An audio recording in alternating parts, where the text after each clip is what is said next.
पासून सुरक्षित कसे राहायचे हा आपला आजचा विषय आहे आणि यासाठी मी डॉक्टर प्रिया प्रभू आपल्याला माहिती देणार आहे।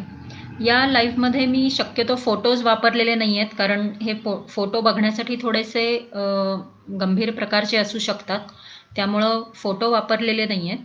मात्र माहिती आपण पूर्णपणे घेऊया। तर म्युकोरमायकोसिस काय आहे हा प्रश्न प्रत्येकाच्या मनामध्ये असतो। म्युकोरमायकोसिस हा असा आजार आहे जो बुरशीमुळे होतो आणि म्युकोर मोल्ड किंवा म्युकोरेल्स ह्या प्रजातीमधल्या ज्या बुरशी आहेत त्या बुरशींचा संसर्ग जर आपल्या शरीराला झाला तर हा आजार होऊ शकतो। हा एक संधिसाधू आजार आहे। म्हणजेच काय की नॉर्मल माणसाला किंवा ज्या व्यक्तीमध्ये इम्युनिटी चांगली आहे, ज्या व्यक्तीमध्ये इतर काही आजार नाही आहेत, अशा ठिकाणी अशा लोकांना हा आजार होणार नाही।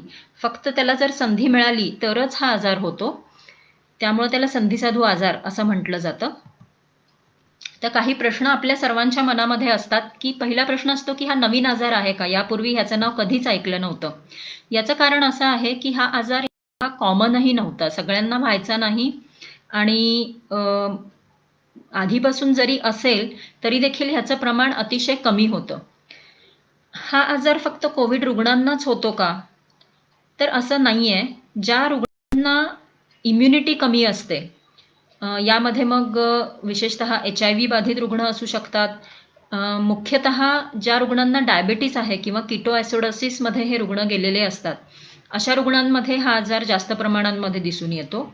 ज्या रुग्णांची इम्युनिटी इतर कुठल्या कारणाने, उदाहरणार्थ कुणाला एखादं ऑर्गन ट्रान्सप्लांट झालेलं असतं, अवयव रोपण झालेलं असतं, अशा वेळेला त्यांना स्टेरॉइड दिले गेलेले असतात किंवा काही रुग्णांना त्यांच्या आजाराच्या ट्रीटमेंटमध्ये स्टेरॉइडचा वापर असतो किंवा काही रुग्णांमध्ये समजा कॅन्सरसारखे रुग्ण असतील तर त्यांच्या ट्रीटमेंटमध्ये त्यांची इम्युनिटी कमी होते, तर अशा प्रकारच्या सर्व रुग्णांमध्ये हा आजार यापूर्वी दिसत होता।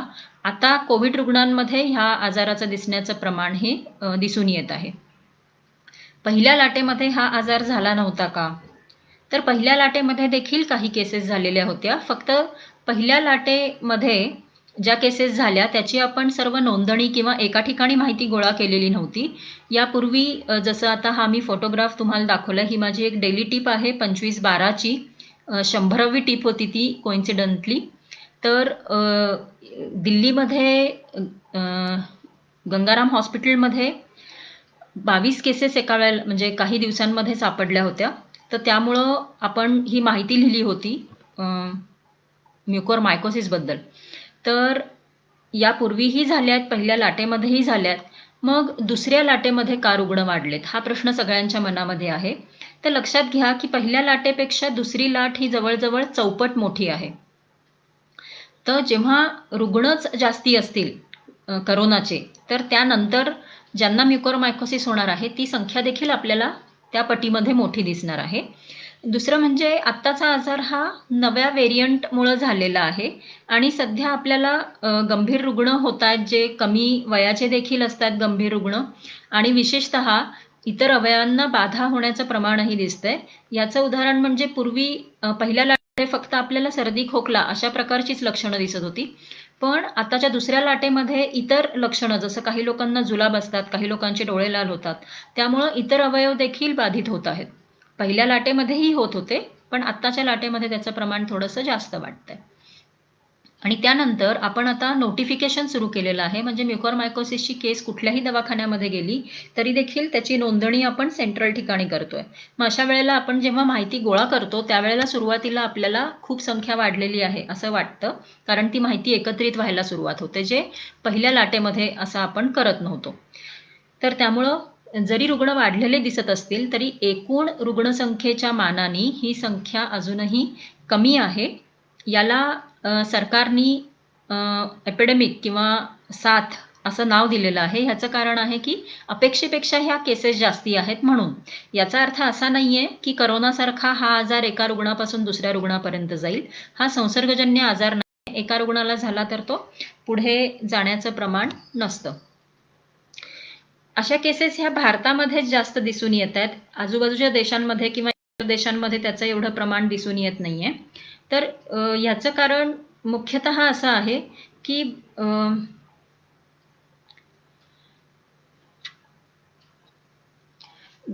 भारताला मधुमेहाचं केंद्र म्हटलं जातंय आणि भारतामध्ये मधुमेहाचे खूप सारे रुग्ण आहेत.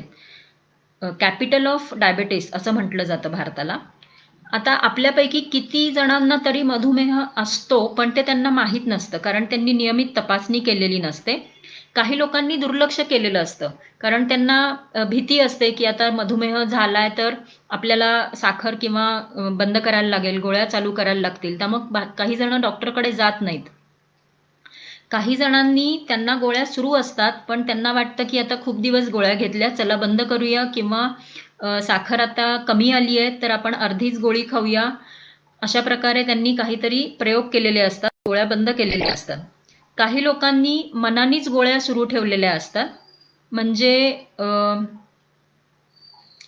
त्यांनी कधीतरी एक 5-6 वर्षांपूर्वी वगैरे डॉक्टरला दाखवलेलं असतं आणि त्यानंतर त्यांनी त्या सुरू केलेल्या नसतात, म्हणजे चेंज केलेल्या नसतात. त्यानंतर नियमितपणे रक्तातली साखर तपासलेली नसते, प्रमाण तपासलेलं नसतं. मग अशा वेळेला साखर नियंत्रित आहे का ह्याबद्दल त्यांना काहीही माहिती नसतं, किंवा कधी-कधी आवश्यकतेपेक्षा गोळ्या कमी पॉवरच्या असतात. अगदी अर्धी गोळी, 1 गोळी अशी गोळी घेतलेली असते. शक्यता आहे की तज्ज्ञांना दाखवलेलं नसतं आणि अशा विविध कारणांमुळे ज्यांना मधुमेह आहे त्यांच्या बाबतीत देखील तो नियंत्रित असेलच असं आपण खात्रीशीरपणे सांगू शकत नाही. कितीतरी जण हे प्री डायबेटिक स्टेजमध्ये असतात, म्हणजे अगदी मधुमेह सुरू होणार अशा स्टेजला आहेत, मात्र ते त्यांना कल्पना नाही आहे. मग अशा विविध कारणांमुळे भारतामध्ये आता आपल्याला केसेस दिसत आहेत, कारण मधुमेह हे म्युकोरमायकोसिस होण्याचं एक महत्त्वाचं कारण आहे. कोविड संलग्नित बुरशीजन्य आजार म्हणजे काय? तर हा आजार सध्या कोविड ह्या रोगाशी संबंधित असल्यामुळे त्याला आपण कोविड संलग्नित बुरशीजन्य आजार असं म्हणतोय. एक लक्षात घ्या की कधीही कोणताही आजार झाला तरी देखील आपल्या रक्तातली साखर ही वाढणार असते. रक्तातली साखर वाढल्यानंतर म्हणजे कुठल्याही आजारात वाढते आणि कोविडमध्ये तर त्यासाठी विशेष कारण आहे. कारण एक असं आहे की कोविडमध्ये जसे विविध अवयव बाधित होतात, तर त्यामध्ये प्लीहा म्हणजे पॅन्क्रियाज हे देखील बाधित होतं. त्यामुळं कोविडमध्ये आपण कोविड झाल्यामुळे साखर वाढू शकते किंवा कोविड झाल्यामुळे आपल्याला डायबेटीसची सुरुवात होऊ शकते. त्यानंतर कोविडमध्ये इम्युनिटी देखील अफेक्ट होते, कारण इम्युनिटीमधील पेशी विशेषतः ज्या C4 किंवा C8 असं आपण म्हणतो, त्या पेशींना कोविडमुळं त्यांची संख्या कमी होते आणि जेव्हा या संख्या कमी होतात त्यावेळेला नक्कीच आपल्या बुरशी संबंधित आजार होऊ शकतात, कारण मग त्यांना संधी मिळते. त्यानंतर कोविडचे जे उपचार आहेत ते उपचार याच्यामध्ये स्टिरॉइडचा मुख्य भाग आहे, कारण लक्षात घ्या की कोविडच्या उपचारामध्ये तिसरा टप्पा जो येतो किंवा ज्याला दुसरा किंवा तिसरा टप्पा म्हणतात, ज्याच्यामध्ये आपली इम्युनिटी ही अनियंत्रित झालेली असते आणि त्यामुळं कोविड हा गंभीर स्वरूप घेतो. आणि जेव्हा इम्युनिटी हेच गंभीरपणाचं कारण असतं त्यावेळेला त्या इम्युनिटीला नियंत्रित करणं हे अतिशय आवश्यक असतं आणि त्यासाठी स्टिरॉइड किंवा टॉसिलिझुमॅब ही औषधं कामी येतात. ज्या औषधांची चाचणी करण्यात आलेली आहे त्यापैकी स्टिरॉइड हे एकच औषध असं आहे, ऑक्सिजन आणि स्टिरॉइड, जी जीवरक्षक म्हणजे जी औषधं आपण जर वेळेवर दिली तर त्यामुळे रुग्णाचा जीव वाचू शकतो असं आढळून आलेलं आहे आणि त्यामुळं हे औषध आपल्याला योग्य वेळी देणं हे आवश्यक आहे. त्यानंतर कोविड पश्चात काळामध्ये जी इम्युनिटी कोविडमुळं करोनामुळं डॅमेज झालेली आहे ती लगेच पूर्ववत होत नाही, ती डिसफंक्शन करते, इरेग्युलरली ॲक्ट करते, ते व्यवस्थित काम करत नाही. मग या सगळ्या कारणांमुळं रुग्णामध्ये साखर वाढलेली असू शकते, कारण स्टिरॉइड दिलं की त्या प्रत्येक रुग्णाला साखर ही वाढते. त्यामुळे साखर वाढलेली असू शकते, ऑलरेडी त्यांचा मधुमेह असेल तो वाढलेला असू शकतो आणि इम्युनिटी देखील व्यवस्थित काम करत नाही. आणि हे सगळे प्रकार जेव्हा जुळून येतात तेव्हा हे संधिसाधू आजार होतात, कारण त्यांना संधी मिळते. यामध्ये लक्षात घ्या की हे फक्त म्युकरमायकोसिस एवढं एकच आजार असा नाहीये. याखेरीज म्युकरमायकोसिस सगळ्यांनी जास्त महत्त्व दिलंय, कारण याच्यामध्ये कमीत कमी म्हणजे साधारणपणे 40-50% मृत्यू दिसून येत आहेत आणि त्यामुळं हा अतिशय गंभीर आजार आहे, ज्याकडं आपल्याला लवकरात लवकर म्हणजे सुरू झाला की लगेच त्यावर ॲक्शन घेणं हे आवश्यक असतं. याखेरीज इतर बुरशीजन्य आजार देखील कोविड नंतर दिसून येऊ शकतात. मग याच्यामध्ये आपल्या शरीरावर बऱ्याच प्रकारच्या बुरशी राहत असतात. त्यापैकी कॅन्डिडा ही एक बुरशी आहे, ज्याला आजकाल पेपरमध्ये पांढरी बुरशी असं म्हटलं जातंय. पण ही आपल्या शरीरावर असतेच. जे HIV बाधित रुग्ण आहेत त्यांना माहीत आहे की त्यांची CD4 जेव्हा कमी होते, जेव्हा या पेशी त्यांच्या कमी होतात आणि त्यावेळेला त्यांना कधी-कधी तोंडामध्ये बुरशी, कधी-कधी घशामध्ये, अन्ननलिकेमध्ये बुरशी अशा प्रकारचे त्रास हे होऊ शकतात. त्यामुळे हा आजारही आपल्याला माहीत आहे. आणि याखेरीज आपल्या परिसरामध्ये ज्या बुरशी असतात त्या बुरशी देखील जेव्हा आपल्या शरीरामध्ये शिरतात त्यावेळी त्यांचं इन्फेक्शन होऊ शकतं. म्हणजे म्युकरमायकोसिस हा त्याच्यातला एक प्रकार आहे किंवा ॲस्परजिलोसिस हा एक प्रकार आहे. जेव्हा म्हणजे नाकामध्ये किंवा सायनसेसमध्ये इन्फेक्शन म्युकॉरनी होतं तेव्हा ते म्युकरमायकोसिस असतं. कधी कधी ते ॲस्परजिलोसिस ह्या बुरशीमुळे देखील होऊ शकतं. आणि आपल्या शरीरामध्ये विविध भागांमध्ये बुरशीचे आजार हे वाढू शकतात. म्हणजे कधी जखमेमध्ये पण बुरशीचा संसर्ग होऊ शकतो किंवा काही लोकांना फुफ्फुसामध्ये संसर्ग होऊ शकतो. त्यामुळे आपल्याला जी सुरक्षा पाहिजे आहे, म्हणजे जरी मी म्हटलं की म्युकरमायकोसिस पासून कसं सुरक्षित राहायचं हे आपण आज बघूया, पण त्याचबरोबर इतर सर्व बुरशीजन्य आजारांपासून देखील मी जी माहिती सांगणार आहे त्याच्यामुळे आपण सुरक्षित राहू शकतो. तर यासाठी सगळ्यात सोपा उपाय आहे की हे जर संधिसाधू आजार आहेत तर या संधिसाधू आजारांना आपण संधी द्यायची नाहीये. हा सगळ्यात सोपा उपाय आहे. मग यांना संधी कशी मिळेल?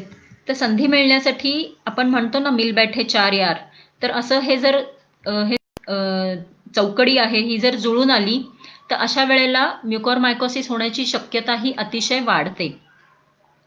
तर याच्यामध्ये कोविड होणे हा तर सगळ्यात महत्त्वाचा मुद्दा आहे. पण कोविड बरोबरच जर मधुमेह असेल, त्याचबरोबर जर स्टिरॉइड पण घ्यावं लागलं आणि त्याचबरोबर जर स्वच्छता म्हणजे पर्सनल स्वच्छता असं नाही, परिसराची स्वच्छता याच्यामध्ये पण कमतरता असेल तर अशा वेळेला म्युकरमायकोसिस होण्याची शक्यता अतिशय वाढते. मग जेव्हा आपल्याला माहिती आहे की ही चांडाळ चौकडी आपल्याला एकत्र येऊ द्यायची नाहीये, म्हणजे स्टिरॉइड, मधुमेह आणि कोविड या मुख्यतः 3 गोष्टी ह्या जेव्हा आपल्याला जुळून येऊ द्यायच्या नाहीयेत, तर त्यासाठी अशा बऱ्याच गोष्टी आहेत की ज्या आपण करू शकतो आणि स्वतःला सुरक्षित ठेवू शकतो. तर आपण आधी आजाराबद्दल बघूया आणि त्यानंतर आपण कसे सुरक्षित राहू शकतो हे आपण नंतर बघूया. तर आजाराबद्दलची माहिती मी सांगते थोडीशी. आजार होण्यासाठी आपल्या शरीरामध्ये बुरशीचे स्पोर्स म्हणजे बीजकण हे प्रवेश करायला पाहिजेत आणि हे सर्वत्र असतात, म्हणजे हवेमध्ये असतात.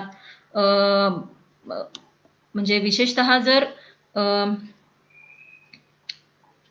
आपल्याकडे म्हणजे ह्यांची वाढ जी आहे ती अन्नपदार्थांवर अशा ठिकाणी जी बुरशी वाढते त्या बुरशीद्वारे हे असू शकतात. जिथे ओल असते त्या ठिकाणी बुरशी येते, तिथनं हे स्पोर्स येऊ शकतात. आणि मातीमध्ये असतात किंवा धुळीमध्ये असतात, हवेमध्ये असतात. आपल्याला फक्त ह्या गोष्टी दिसत नाहीत म्हणून आतापर्यंत आपल्याला कल्पना नव्हती. आणि म्युकरमायकोसिस हा आजार 5 प्रकारचा असू शकतो. आपल्याला रायनोसेरिब्रल किंवा रायनो ऑर्बायटोसेरिब्रल हा प्रकारचा आजार माहिती आहे आता, जो चर्चेमध्ये आहे, ज्याच्यामध्ये इन्फेक्शन हे नाकाद्वारे जातं आणि आपल्या नाकाच्या बाजूला ज्या हवेच्या पोकळ्या असतात, सायनसेस, त्याच्यामध्ये ते वाढतं सुरुवातीला. त्यानंतर तिथून ते पसरून डोळ्यापर्यंत जाऊ शकतं आणि नंतर तिकडून पसरून ते मेंदूपर्यंत जाऊ शकतं. हा पहिला प्रकार आहे जो सगळ्यात जास्त गंभीर आहे. याखेरीज दुसरा आहे जो फुफ्फुसांना संसर्ग करतो. हा पण नाकाद्वारेच प्रवेश करणार आणि फुफ्फुसांमध्ये हे इन्फेक्शन होतं आणि त्याचं निमोनियासारखंच पिक्चर येतं, पण ते ओळखण्यासाठी अवघड असतं कारण आजार हा सारखा वाटतो. त्यानंतर तिसरा प्रकार आहे ज्याच्यामध्ये आपले आतड्यांना हा संसर्ग होऊ शकतो. मग यासाठी अन्नाद्वारे किंवा पोटामध्ये जेव्हा हे स्पोअर जातात त्यावेळेला हा आजार होतो. त्यानंतर जखमेला संसर्ग होणे असं घडू शकतं, कारण जखमेमध्ये जर स्पोअर शिरले तर. आणि शेवटचा जो आहे तो जनरलाइज्ड, म्हणजे एकाच वेळेला बऱ्याच अवयवांना त्यांची बाधा झालेली असते. याखेरीज कधीकधी फक्त किडनीला किंवा फक्त एखाद्याच अवयवाला अशा प्रकारे पण हा आजार दिसू शकतो. त्यामुळं आपल्याला सर्व प्रकारांकडे लक्ष द्यायला पाहिजे. या आजारामध्ये सर्वात महत्त्वाचं आहे की जर वेळेवर निदान झालं तर औषधं आणि शस्त्रक्रिया यांनी आपण जीव वाचवू शकतो. एकदा बाधा झाली की आपल्याला शस्त्रक्रिया करावीच लागते. या आजाराचे टप्पे मी आत्ताच सांगितले की सुरुवात नाकाच्या भागामध्ये होते, त्यानंतर डोळ्यांच्या भागामध्ये प्रसार होतो आणि शेवटी मेंदूमध्ये प्रसार होतो. जो कुठला भाग मृत झालेला असेल, म्हणजे ते वाढण्याचं बुरशी वाढते कशी, तर ती बुरशी आपल्या अवयवांना ज्या रक्तवाहिन्यांमधनं रक्तपुरवठा होतो त्या रक्तवाहिन्यांमध्ये प्रवेश करून तिथे वाढायला सुरुवात करते आणि मग रक्तपुरवठा बंद होतो. जेव्हा बुरशीनी ते रक्तवाहिनी ब्लॉक होते तेव्हा रक्तपुरवठा बंद झाला की तो त्याच्या समोरचा भाग हा मृत होतो आणि मृत झाला की तिथं बुरशी अजून जोमाने वाढू लागते आणि अजून जास्त पसरते. तर भाग मृत करत वाढत वाढत जायचं असं ह्या बुरशीचं काम आहे. त्यामुळं जो भाग एकदा मृत झाला तो भाग आपण तिथं वाचवू शकत नाही आणि ठेवू शकत नाही, कारण बुरशी त्याच्यामध्येच असते. त्यामुळे शस्त्रक्रिया हा त्याच्यातला सर्वात महत्त्वाचा भाग आहे. त्याला डिब्राइडमेंट असं म्हणतात, म्हणजे तो भाग सगळा स्वच्छ केला जातो, मृत भाग काढून टाकला जातो. तर हा भाग आपल्याला जर नाकाच्या टप्प्यात कळलं तर छोटा असतो, डोळ्याच्या टप्प्यात कळलं तर आपल्याला डोळ्याच्या आजूबाजूचा भाग किंवा डोळा, आणि जर मेंदूपर्यंत प्रसार झाला असेल तर अशा वेळेला गंभीर झालेला आहे आजार असा त्याचा अर्थ असतो आणि मृत्यूचा धोका वाढतो. मग आता ह्या आजाराचा धोका प्रत्येकाला आहे का, तर अर्थातच हा धोका प्रत्येकाला नाही आहे. कारण आपण बघितलं की त्या 4 गोष्टी जुळून आल्या तर आणि तरच हा आजार होतो. आणि आपल्याला माहिती आहे की आपण ही जर चौकडी फोडू शकलो तर आपण हा धोका कमी करू शकतो. तर मग आता सध्या आपल्याला जी माहिती आहे त्यानुसार हा धोका कुणाला आहे असं आपल्याला आपली म्हणजे माहितीनुसार, तर ऑब्व्हियसली ज्यांना मधुमेह आहे, डायबेटीस आहे, विशेषतः ज्यांचा डायबेटीस कंट्रोल नाही आहे असे रुग्ण. आणि आपण पहिल्या लाटेपासून सांगतोय की जे मधुमेही रुग्ण आहेत त्या रुग्णांना कोविडचाही धोका जास्ती आहे. त्यामुळं सर्वांनी आपल्या मधुमेहावर नियंत्रण करावं हे आपण पहिल्या लाटेपासून सांगत होतो. आणि आपण जेव्हा लस उपलब्ध झाली तेव्हाही आपण सर्वांना सांगितलंय की जे सहव्याधीवाले रुग्ण आहेत त्यांनी लवकरात लवकर लस घ्या, जेणेकरून गंभीर कोविड होणार नाही. त्यामुळं मधुमेही रुग्णांनी आपली स्वतःची काळजी अतिशय योग्य प्रकारे घ्यायची आहे. ज्यांना गंभीर कोविड झालाय त्या व्यक्तींमध्ये अधिक धोका दिसून येतो. विशेषतः त्यांना जर दवाखान्यामध्ये ॲडमिट व्हावं लागलं असेल तर अर्थातच त्यांना स्टेरॉइड दिलं जातं आणि ऑक्सिजन दिलं जातं. 5 ते 7 दिवसाच्या वर स्टेरॉइड आणि ऑक्सिजन दिले गेलेले असतील तर अशा रुग्णांना धोका हा दिसून येतो. कधी कधी काय झालेलं आहे की काही रुग्ण हे विलगीकरणामध्येच होते, मात्र त्यांनी काही डॉक्टरांचं असं मत असल्याने की लवकर जर स्टेरॉइड चालू केलं तर त्यामुळं आजार गंभीर होत नाही. पण असं घडलं असेल तर तुम्ही आपले प्रिस्क्रिप्शन्स चेक करा. तुम्हाला जर स्टेरॉइड गेलेले असतील तर अशा वेळेला आपण योग्य ती काळजी घ्यायची आहे. त्यानंतर ज्यांची अनियंत्रित साखर आहे, मधुमेहाची किंवा स्टेरॉइड घेतल्यानंतरची, अशा रुग्णांना धोका आहे. आणि इतर विविध आजारांमुळे ज्यांची इम्युनिटी कमी झालेली आहे, जसं कॅन्सर असेल किंवा त्यांना इतर कारणामुळे ऑटो इम्युन डिसीज असतील त्यामुळे स्टेरॉइड चालू असेल, HIV रुग्ण असतील, अशा सगळ्या रुग्णांनी आधीच इम्युनिटी कमी असल्यामुळे त्यांनी काळजी घ्यायची आहे. तर तुम्ही या गटामध्ये मोडत नसाल, तुमची साखर नियंत्रित असेल, तुम्हाला मधुमेह नसेल, तुम्हाला गंभीर कोविड झाला नसेल, तुम्हाला स्टेरॉइड दिलं गेलेलं नसेल, तुम्हाला ऑक्सिजन दिलं गेलेलं नसेल, तुम्हाला इतर कुठलाही इम्युनिटी कमी करणारा आजार नसेल, तर अशा वेळेला म्युकरमायकोसिससाठी तुम्ही टेन्शन कृपया घेऊ नका. अशा वेळेला म्युकरमायकोसिस होण्याची शक्यता ही अतिशय नगण्य अशी आहे. मात्र तरी देखील पोस्ट कोविडमध्ये आपण तपासण्या आणि लक्ष ठेवणारच आहोत, पण धोका हा जवळजवळ नगण्य आहे जर याच्यामधली एकही गोष्ट तुमच्यामध्ये नसेल तर. कोविड नंतर आपल्याला कुठल्या तपासण्या करायच्या आहेत, तर अर्थातच सगळ्यात महत्त्वाची आहे जी मध्ये लिहिली आहे ती म्हणजे BSL, रक्तातली साखर आपल्याला तपासायची आहे. कारण साखर नियंत्रित असेल तर पुढचे सगळे प्रश्न सोपे होतात. असं म्हटलं जातं की फेरिटिन जेव्हा वाढलेलं असतं त्यावेळेला बुरशीला वाढण्यासाठी अतिशय चांगलं मीडियम मिळतं. त्यामुळे जर फेरिटिन वाढलेलं असेल तर आपल्याला धोका आहे हे आपण ओळखू शकतो. त्यासाठी तीही तपासणी तुम्ही कोविड नंतर करू शकता. आणि CBC म्हणजे साधी जी आपण रक्तातल्या पेशींची तपासणी करतो, ती तपासणी करून त्याच्यातला लिम्फोसाइट्स म्हणून जो प्रकार असतो तो प्रकार नॉर्मल पर्यंत आला आहे की नाही, कारण 7व्या ते 10व्या दिवशी ह्या पेशी नॉर्मल होणं अपेक्षित असतं. जर त्या नॉर्मल आल्या नसतील आणि त्या कमीच असतील तर आपल्याला धोका आहे असं गृहीत धरून आपण त्याबाबत थोडीशी एक्स्ट्रा काळजी घ्यायची आहे. तर ह्या तपासण्या आपण कोविड नंतर करू शकतो. आणि एक म्हणजे जसं जागता पहारा, आपण कोविड झाल्यानंतर देखील जागता पहारा ठेवायचा असं ठरवलं होतं. तर ह्या म्युकोरमायकोसिससाठी देखील जागता पहारा म्हणजे काय, मॉनिटर करायचं, ॲक्टिव्हली मॉनिटर करायचं, स्वतःहून लक्ष ठेवायचं, कारण या आजारामध्ये वेळ महत्त्वाची आहे. तर सर्व डायबेटिक रुग्णांना हे माहीत आहे, मधुमेही रुग्णांना, की ॲक्च्युली त्यांनी दररोज आपल्या पायाचं निरीक्षण करायचं असतं, डायबेटिक फूट. पायाचं निरीक्षण करायचं असतं, जेणेकरून पायाला छोटी जखम झाली आहे का, ती जखम वाढत आहे का, किंवा पायाला जाणवत आहे की नाही, स्वच्छता ठेवायची. तर हे आपण डायबेटिक फूट आणि फूट केअर, डेली फूट केअर असं आपण मधुमेही रुग्णांना सांगत असतो. तर त्याचप्रमाणे पोस्ट कोविड नंतर आपण रोज सकाळी मुखदर्शन म्हणून एक स्वतःवर लक्ष ठेवण्यासाठी ही एक कृती आपण करू शकतो. आणि विशेषतः जर या सगळ्या गोष्टी आपल्याला चेहऱ्याच्या एका बाजूला जाणवत असतील तर एका बाजूला जाणवणारा कुठलाही त्रास हा आपल्याला महत्त्वाचा समजायचा आहे आणि आपण डॉक्टरांना भेटणार आहोत. तर आपण टप्प्याटप्प्याने बघूया की नक्की कुठली लक्षणं आपल्याला स्वतःमध्ये तपासायची आहेत. पहिल्यांदा आपल्या नाकावर लक्ष द्यायचं. नाकामध्ये दुखतंय का, चोंदलंय का, जसं आपल्याला सर्दीसाठी चोंदलेलं असतं तसं, विशेषतः एका बाजूला गच्च झालंय का, चोंदलंय का, काही स्त्राव येतोय का नाकातून, विशेषतः तो चिकट असेल, लाल असेल, काळसर असेल, नाकाच्या भागाला किंवा गालाच्या भागाला सूज आहे का, लालसरपणा दिसतोय का, आणि नाकाच्या आतमध्ये जरासं आपण थोडंसं बघितलं, स्वतः आरशामध्ये बघितलं किंवा कुणाला बघायला सांगितलं तर आतल्या बाजूला काही काळे ठिपके वगैरे दिसत आहेत का, ह्या गोष्टी आपण स्वतःहून लक्ष ठेवू शकतो. त्यानंतर दातांच्या बाबतीमध्ये काही तक्रारी आढळतात, जसं अचानक दात म्हणजे एकाच वेळेला जास्त दात हालायला लागतात किंवा कधी पडणे असं पण प्रकार झालाय. विशेषतः ढिले होतात दात, किंवा हिरडीच्या बाजूला पू आल्यासारखा दिसणे किंवा काळी होणे, विशेषतः वरची हिरडी, कारण तिथे सायनस असतं. त्यामुळे आपण नाक बघणार आहोत, तोंडाच्या आतमध्ये बघणार आहोत, दातांच्या हिरड्या बघणार आहोत. त्यानंतर टाळू पण बघायची आहे, तिथे एखादा काळा चट्टा दिसतो का. डोळ्याकडे लक्ष द्यायचंय, डोळा आपला दुखतोय का, विशेषतः डोळ्यांच्या मागच्या बाजूला. आणि लक्षात घ्या की हे सहसा एका बाजूला होतं.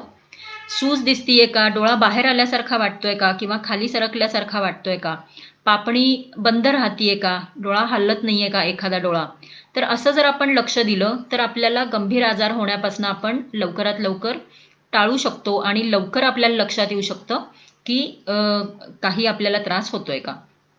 याखेरीज काही जणांना ताप जाणवू शकतो आणि जी आपण पांढरी बुरशी म्हटलो ती अशी दह्यासारखे चट्टे असतात, म्हणजे जीभ पांढरी होणे, आणि बऱ्याच लोकांनी घासलेली नसते त्याचं म्हणत नाहीये मी. हा पांढरा चट्टा असा अतिशय पांढरा असतो, खरवडला तरी जात नाही किंवा रक्त आल्यासारखं दिसतं. तर मग अशा प्रकारचे काही चट्टे दिसत आहेत का, तर हे आपण जर चेहऱ्याच्या भागाला रोज आपण लक्ष दिलं तर आपल्याला अगदी लवकर लक्षात येऊ शकतं. विशेषतः सध्या काय होतंय की उशिरा लक्षात येतंय, त्यामुळं आपल्याला लगेच ॲक्शन घेणं शक्य नाहीये. तर आपण ही कृती करूया. ही कृती साधारण आपल्याला किती दिवस करायची तेही मी सांगेन. रेड फ्लॅग म्हणजे काय, की ह्या लक्षणांपैकी काही तुम्हाला दिसली, एकापेक्षा अधिक लक्षणं दिसली तर, आणि विशेषतः एका बाजूला दिसली तर आपण लगेच जवळच्या नाक कान घसा तज्ज्ञाला भेटायचंय. ते तज्ज्ञ आपल्याला बघतील, चौकशी करतील, आणि जेव्हा अशा काही तक्रारी असतील, विशेषतः डोकेदुखी पण असू शकते, जर अशा काही तक्रारी असतील तर आपण डॉक्टरांना जेव्हा भेटतो तेव्हा सांगायचं आहे की मला कोविड झाला होता आणि किती दिवसांपूर्वी झाला होता, आणि ते मग तुम्हाला तपासतील. पहिले 6 दिवस, लक्षण सुरू झाल्यापासून पहिले 6 दिवस महत्त्वाचे असतात. गरज पडली तर काही तपासण्या सांगतील, जसं स्वॅब करायचं असतंय किंवा स्क्रॅपिंग घेतलं जातं किंवा एंडोस्कोपीनी बायोप्सी घेतली जाते किंवा तपासणी केली जाते. गरज पडली तर एखादं CT किंवा MRI सांगितलं जाऊ शकतं. तर अशा विविध प्रकारच्या तपासण्या आहेत. ते केल्यानंतर आपण खरंच हे म्युकर आहे का? ही आपण खात्री बघू शकतो आणि जर असेल तर त्यासाठी आपण उपचारासाठी प्रत्येक जिल्ह्यामध्ये विविध रुग्णालये सरकारनी मार्क केलेली आहेत अशा ठिकाणी किंवा जर आपल्याला प्रायव्हेटमध्ये जायचं असेल तर नाक कान घसा तज्ज्ञांकडे जाऊन आपण घेऊ शकतो.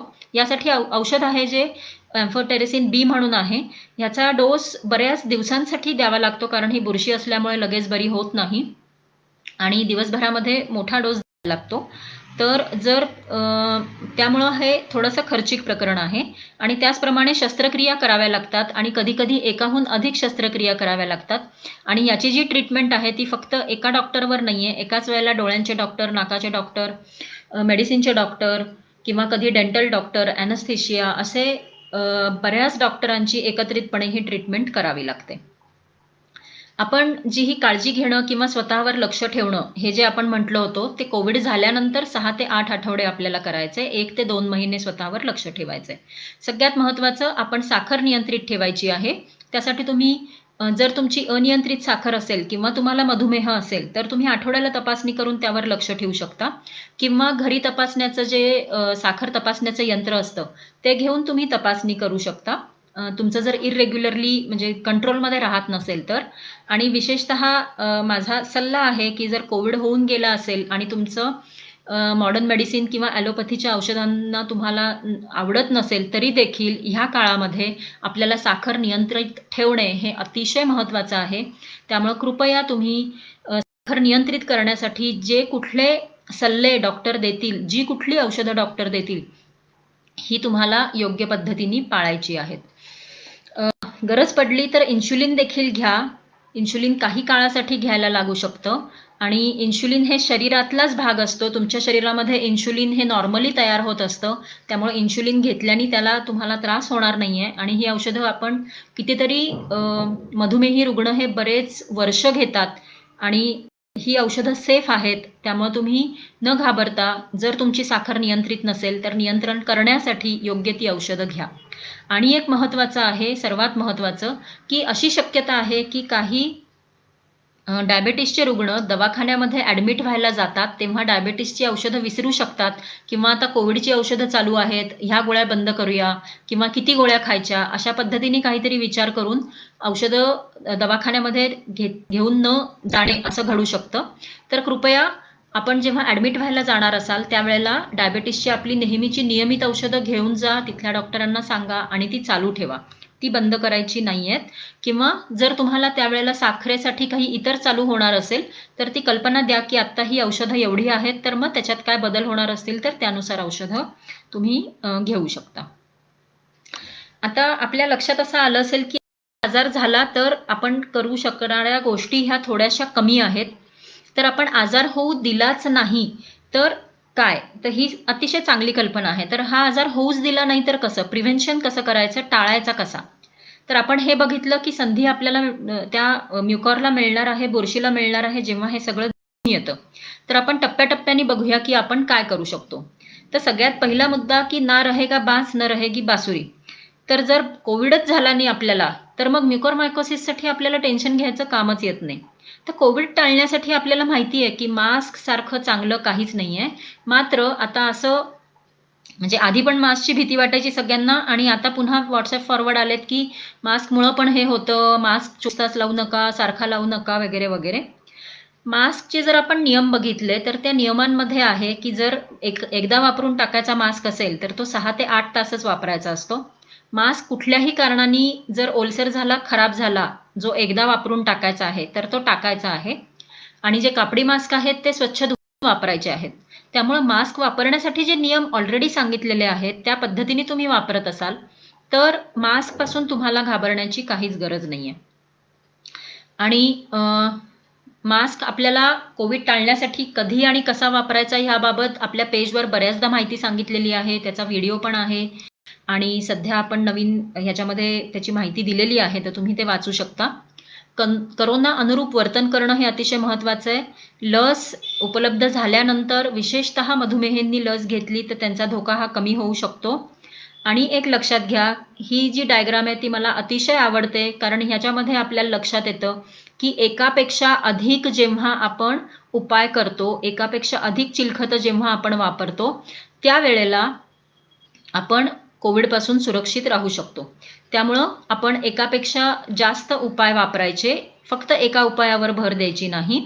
आणि जो दुसऱ्या क्रमांकाचा व्हिडिओ होता, ज्याच्यामध्ये स्वतःची रिस्क कशी आहे ते ओळखायचं आणि ती जोखीम कशी कमी करायची, याबाबत डिटेल माहिती दिलेली आहे.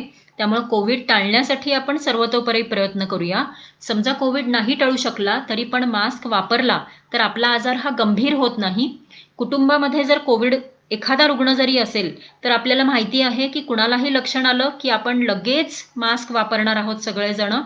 जो आजारी आहे त्यांना आपण थोडंसं इतरांपासून दूर ठेवणार आहोत, त्यांची करोनाची तपासणी करून घेणार आहोत. कोविड नाही ना हे आपल्याला तपासायचंय. आणि जर त्यांचं कोविड आहे असं आलं तर आपण विलगीकरण करणार आहोत. तर आपण हे जर केलं तर घरामध्ये देखील जर एखादा रुग्ण असेल तर आपण घरामधील संसर्ग देखील टाळू शकतो आणि कोविड टाळण्याचा आपण पुरेपूर प्रयत्न करूया. ओके, हा झाला पहिला मार्ग. त्यानंतर पुढचा टप्पा होता की मधुमेह असेल तर काय करूया. आता मधुमेह असेल तर आपल्याला त्याचं फक्त आपण नियंत्रण करू शकतो. जर कोणी तुम्हाला म्हणत म्हणजे मधुमेह असेल तर आपल्याला आपली साखर नियमितपणे तपासायला पाहिजे. एक आपण आता असं करू शकतो की आपण प्रत्येकाने बघायचं, जसं माझं आता मी बघितलं तर मला काही मधुमेह नाहीये, माझं कंट्रोलमध्ये आहे, शुगर पण नॉर्मल आहे, HB1AC पण नॉर्मल आहे माझी. तर असं आपण प्रत्येकाने बघायचं की आपल्याला मधुमेह आहे का किंवा प्री डायबेटिकमध्ये आहोत का, हे आधीच आपण बघून ठेवायचं. कारण असं असेल तर आपल्याला कोविड झाल्यानंतर धोका किंवा शुगर ही कंट्रोल ठेवणं आवश्यक आहे. तर त्यासाठी HB1AC ही तपासणी होऊ शकते. जे 6च्या खाली असेल तर गेल्या 3 महिन्यातलं आपलं साखरेचं नियंत्रण कसं होतं हे आपल्या लक्षात येतं. जे मधुमेही आहेत, ज्यांना आधीच औषधं चालू आहेत, त्यांनी देखील रक्तातली तपासणी करायची आणि बघायचं आपलं नियंत्रित आहे का.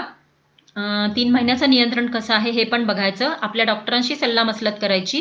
जर तुमचा मधुमेह नियंत्रित असेल तर करोनापासून देखील तुमचा धोका कमी होतो आणि जर तुमचा मधुमेह नियंत्रित असेल आणि गंभीर आजार झाला नाही तर तुम्ही सुरक्षित असता.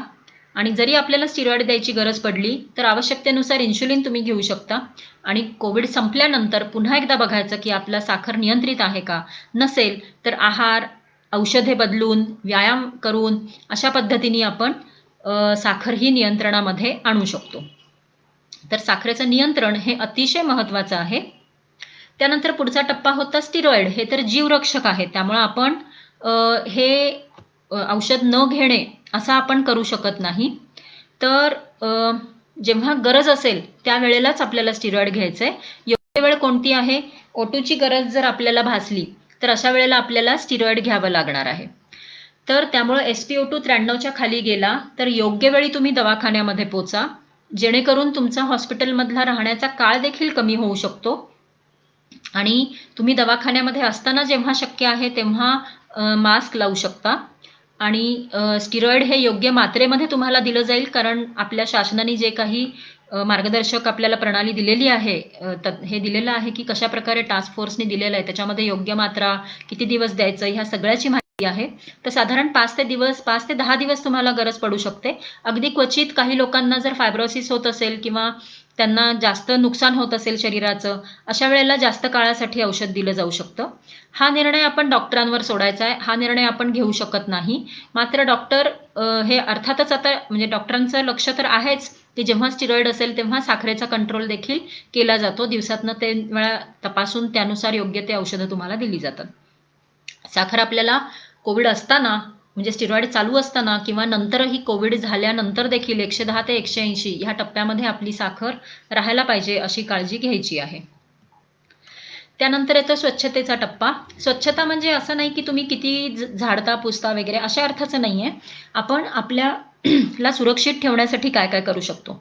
तर आपल्याला माहिती आहे की धुळीमधनं हा स्पोर्स आपल्यामध्ये येऊ शकतात. त्यामुळे धूळ टाळायची आहे, धुळीत जाणं टाळायचं आहे. बांधकामाच्या ठिकाणी आपण जायचं नाहीये.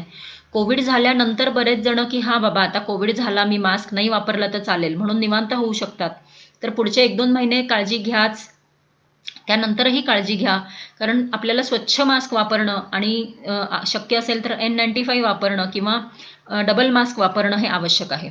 जे मेसेजेस आहेत की तुम्ही मास्क वापरून बुरशी वाढणार आहे, तर लक्षात घ्या, आपल्या शरीरामध्ये ओल ही असणारच आहे. हे सायनसेसमध्ये होणारं इन्फेक्शन आहे सुरुवात, आणि ते सायनसेसमध्ये पोचू नये यासाठी आपल्याला स्पोर्स आपल्या शरीरामध्ये कमीत कमी जावेत, ह्यासाठी मास्क हा सगळ्यात चांगला उपाय आहे. कधी-कधी आता खूप दिवस झाले आपण आयसोलेशनमध्ये होतो, स्वच्छता करूया म्हणून मग जुनं सामान काढणे किंवा स्वच्छता करणे असे प्रकार करत असाल, तर शक्यतो टाळा. करणार असाल तर मास्कचा वापर करा, जेणेकरून उडलेली धूळ आपल्या नाकात जाणार नाही. ताजं अन्न खा, शिळं अन्न खाऊ नका, म्हणजे पोटामधनं होणार नाही. आणि जर मास्क आपण व्यवस्थित वापरला तर आपल्याला नाकातला संसर्ग पण टाळता येतो आणि त्याचप्रमाणे फुफ्फुसातला संसर्ग पण टाळता येतो. त्याचप्रमाणे जर मातीमध्ये बागकाम करणार असाल किंवा शेतामध्ये काम करायचं असेल, अशा वेळेला जखमा नाही आहेत ना, जखमांमध्ये मातीचा संसर्ग होणार नाही ह्याची काळजी घ्या. ग्लोव्ज वापरू शकता, पूर्ण कपडे वापरू शकता आणि अर्थातच शक्य असेल तर मास्क देखील वापरायचा आहे. कोंदट ओलसर जागांपासून आपण दूर राहायचं आहे. अशा ठिकाणी बऱ्याचदा एखादी कोपऱ्यातली खोली असते, जिथं मग आपण रुग्णासाठी ती वेगळी आहे म्हणून ती देऊया, असं करू नका.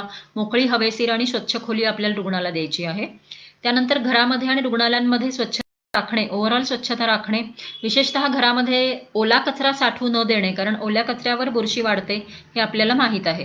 तर मग हे सगळे नियम जर आपण पाळले तर हा संसर्ग टाळण्यासाठी मला वाटतं की आपण कोविड कसा टाळायचा ते बघितलं, मधुमेह नियंत्रित कसा ठेवायचा ते बघितलं, स्टिरॉइडचा वापर योग्य कसा करायचा ते बघितलं आणि साखर नियंत्रित ठेवायची हे बघितलं, आणि स्वच्छता आणि स्वतःची सुरक्षा कशी करायचं हे देखील बघितलं. तर तुमच्या असं लक्षात येईल की एकतर हा आजार प्रत्येकाला होत नाहीये, फक्त काही ठराविक लोकांना ह्याचा धोका सर्वात जास्ती आहे. ते पण आपण ओळखू शकतो की कुणाला धोका आहे. त्याचप्रमाणे आपल्याकडे आपण हे ठरवू शकतो की ही जी चौकडी आहे ही एकत्र न येऊ देणे, म्हणजे ह्याच्यातली कुठली पण एक गोष्ट आपण टाळली, म्हणजे कोविड झाला आणि आपण गंभीर रुग्ण टप्प्यामध्ये गेलो नाही, किंवा कोविड झाला आणि मधुमेह असेल तर तो आपण नियंत्रित ठेवला, तर अशा प्रकारे आपण त्यांची जोडी फोडू शकतो आणि मग यापासून सुरक्षित राहू शकतो. म्हणजे बुरशीपासून सुरक्षित राहण्यासाठी स्वच्छता किंवा स्वतःची काळजी, प्रसाराचा मार्ग तोडण्यासाठी आपण मास्क वापरणार आहोत, कोविड पूर्वी, कोविड सुरू असताना देखील आणि कोविड झाल्यानंतर देखील. आणि ज्या लोकांना धोका आहे त्या लोकांचं संरक्षण कसं वाढवायचं, तर त्यांनी लस घ्यायची, त्यांचा मधुमेह नियंत्रित ठेवायचा, स्टिरॉइड अगदी सुयोग्य वापर करायचा, जेव्हा ऑक्सिजनची गरज पडेल तेव्हाच स्टिरॉइड द्यायचं, योग्य मात्रेमध्ये द्यायचं आणि योग्य काळासाठी द्यायचं. साखर नियंत्रण हे स्टिरॉइड चालू असताना आणि कोविड संपल्यानंतर देखील करायचं आहे. ज्यांना मधुमेह नाही अशा लोकांनी देखील कोविड नंतर साखर तपासणे आणि नियंत्रित ठेवणे आवश्यक आहे. आणि स्वतःवर लक्ष ठेवायचं, मुखदर्शन रोज, जेणेकरून जर लक्षण सुरू झालं तर आपण लगेच ओळखू शकू, वेळेवर डॉक्टरकडे जाऊ शकू आणि वेळेवर उपचार घेऊ शकू. तर या प्रकारे आपण ह्या म्युकरमायकोसिसची पण ब्रेक द चेन करू शकतो. त्यामुळे आता आपण प्रश्नोत्तरांचा तास घेऊया. कसं नक्की सुरक्षित राहायचं हे तर मी तुम्हाला सांगितलंय. बऱ्याचशा प्रश्नांची उत्तरं पण तुम्हाला सांगितलेली आहेत. योग्य काळजी घेतली तर आपण म्युकरमायकोसिस टाळू शकतो किंवा लवकर लक्षात आला तर बरा करू शकतो. अफवांवर कृपया विश्वास ठेवू नका आणि शास्त्रीय माहितीसाठी UHC GMC मिरजचं फेसबुक पेज आणि यूट्यूब चॅनल किंवा त्याला फॉलो, सबस्क्राईब आणि लाईक करा. तर कुणाला काही प्रश्न असतील तर तुम्ही कमेंटमध्ये विचारू शकता.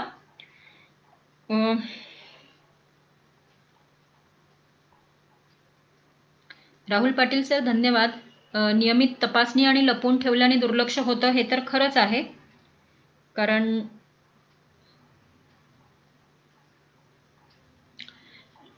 आजार देखील लपवणे हे पण आपल्याकडे कोविडचीच भीती एवढी आहे की कोविडमुळं बरेच जण कोविडलाच घाबरतात आणि त्यामुळं मग तपासणी करत नाहीत.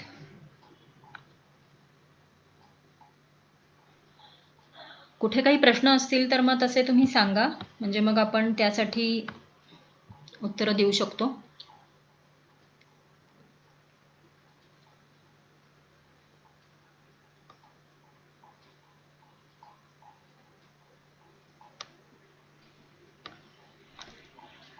ठीक आहे, मग प्रश्न नाही आहेत तर आपण आजचं सेशन हे आता इथं थांबवूया.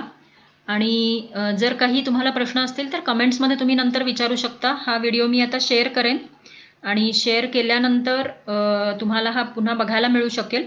कमेंट्समध्ये तुम्ही प्रश्न टाकू शकता आणि त्यानंतर आपण त्याची उत्तरं देऊया.